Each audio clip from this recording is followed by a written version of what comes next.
Invitamos a participar en este tema al señor Norberto Consani, a quien invitamos a subir al estrado.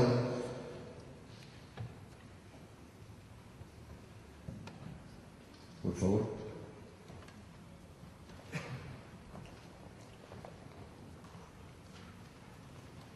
Norberto Consani es egresado en Derecho en la Facultad de Ciencias Jurídicas y Sociales de la Universidad Nacional de La Plata. Tiene distintos diplomas, uno de ellos en Estudio Superior en Derecho Internacional en la Universidad de París II, Francia. Otro diploma del Instituto de Altos Estudios Internacionales de París II. Diplomado en Estudios Superiores Especializados en Administración Internacional en la Universidad de París II.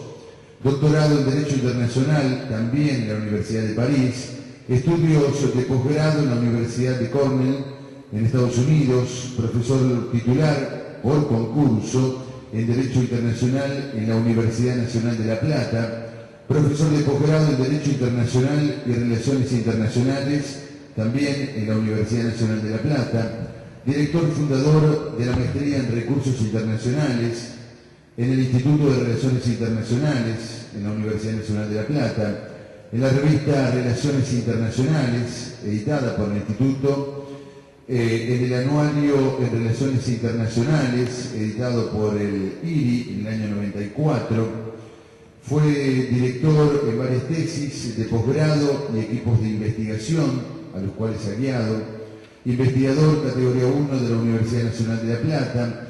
Ha sido invitado como profesor en diferentes países a lo largo y a lo ancho del mundo, autor también de numerosas publicaciones en la maestría, ex rector de la Universidad Nacional de Lomas de Zamora, ex presidente del Consejo Argentino de Rectores de Universidades Nacionales, elegido por sus pares allá por el año 1992. Bueno, un currículum realmente muy rico y muy extenso. Ahora es tiempo de escuchar la palabra, la ponencia de Norberto Consani. Le damos un aplauso para recibirlo.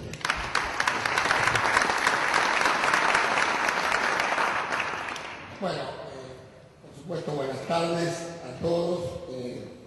Muchas gracias por la invitación. Vuelvo a esta casa después de un cierto tiempo. En realidad, en este lugar no precisamente, siempre estaba en el asiento de la Cámara de Diputados. Es la primera vez que vengo a la Cámara de Senadores. Bueno, como académico, por deformación profesional, le decía al amigo que me invitó al senador si habrá lugar para preguntas, porque es prácticamente imposible abarcar esta temática, digamos, tan extensa en tan poco tiempo, a pesar que uno tiene una experiencia muy holgada, digamos, en este tipo de eventos. Y, digamos, como primer dato, como siempre digo yo, me he escuchado a varios amigos que están acá presentes, la Universidad es la Catedral de la Libertad.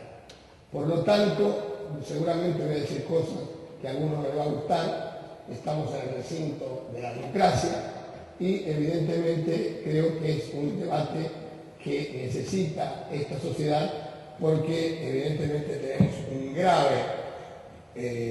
una grave falencia en los argentinos, que es el problema de la institucionalidad.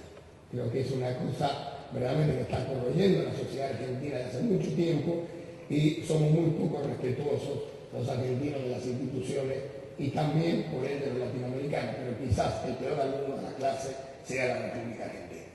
Entonces, es importante esto, empezar, porque estamos hablando de Unión Europea, estamos hablando de Mercosur. Es importante saber qué pasó en Europa para tener un reflejo, digamos, de lo que pasó en nuestro país. Y primero y fundamental es pensar que Europa, la idea de la Unión Europea, ahora Unión Europea, en su momento Comunidad Económica Europea, fue una idea política. Fue, como siempre en la historia, la idea precede a la acción. Fueron esos grandes estadistas que hoy están faltando tanto en el mundo, un De Gasperi, por ejemplo, un Adenauer, que pensaron la Europa de que había diseñado ese gran hombre de la ciencia, ese gran filósofo Kant, ya en el siglo XIX, la Europa de los pueblos.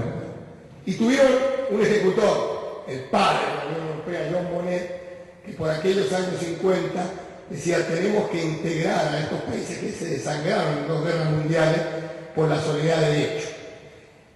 Y alguien dijo mucho tiempo después que todos estos procesos, por ejemplo, claramente en el caso nuestro, tienen que empezar por la cultura. Todo lo demás, la economía, lo social, lo político, es insuficiente si no se empieza por la cultura. Quizás una falencia incluso de la Unión Europea, quizás pensando en ese gran hombre que fue Jean Monnet, la idea cultural. Entonces, pergeñaron esta idea de la Unión Europea con pensar más allá del concepto de Estado-Nación. Y acá viene un tema fundamental de cara al siglo XXI. Nosotros tenemos que pensar las relaciones internacionales más allá del Estado-Nación. No con la idea, aclaro, primer paréntesis la tarde, aclaro, no con la idea neoliberal de la década de los 90 que tan mal nos fue, pensar que el Estado ha desaparecido. No, el Estado es el sujeto central en las relaciones internacionales, pero no es el único. Entonces esa idea de pensar en conjunto para crear algo superior. Y cuando se pensó en conjunto para pensar algo superior, se pensó en un órgano que se llamó la comunidad, la autoridad del carbón y del acero. Antes incluso de la comunidad en el año 51, la comunidad supranacional del carbón y del acero. Fíjense ustedes, el carbón y el acero, los instrumentos que habían desangrado Europa en 2 tremendas guerras mundiales, se ven como símbolo para unir y pensar que esos materiales tendrían que ser para la integración y no para la guerra. Y efectivamente se creó una instancia más allá de los estados, revolucionaria. En esa época estamos hablando de hace 60 años, 1950. Y al renglón seguido se adoptó, y no, obviamente por cuestión de tiempo y rápido, al renglón seguido se adoptó el Tratado de Roma, fundador de la Comunidad Económica Europea. Y un detalle que después vamos a ver en el tema del Mercosur. Porque se dice permanentemente: el Mercosur tiene errores porque es muy joven. A Europa le llevó 50 años, nosotros llevamos 20 años. Y se equivoca. Porque la Unión Europea ya estableció en 1957 las instituciones fundamentales para generar un proceso de integración que tenga futuro. Insisto, que tenga futuro más allá de los avatares políticos. Y creó 4 instituciones fundamentales. Después se agregaron, por supuesto, muchas más, pero 4 instituciones fundamentales que son claves para entender cualquier proceso de integración. Y que, por supuesto, después la vamos a comparar con el Mercosur. Primero, el Consejo de Ministros. Eso, digamos, es la diplomacia clásica, es decir, está representado el poder político en sus diferentes variables constitucionales, presidente, primeros ministros, etc.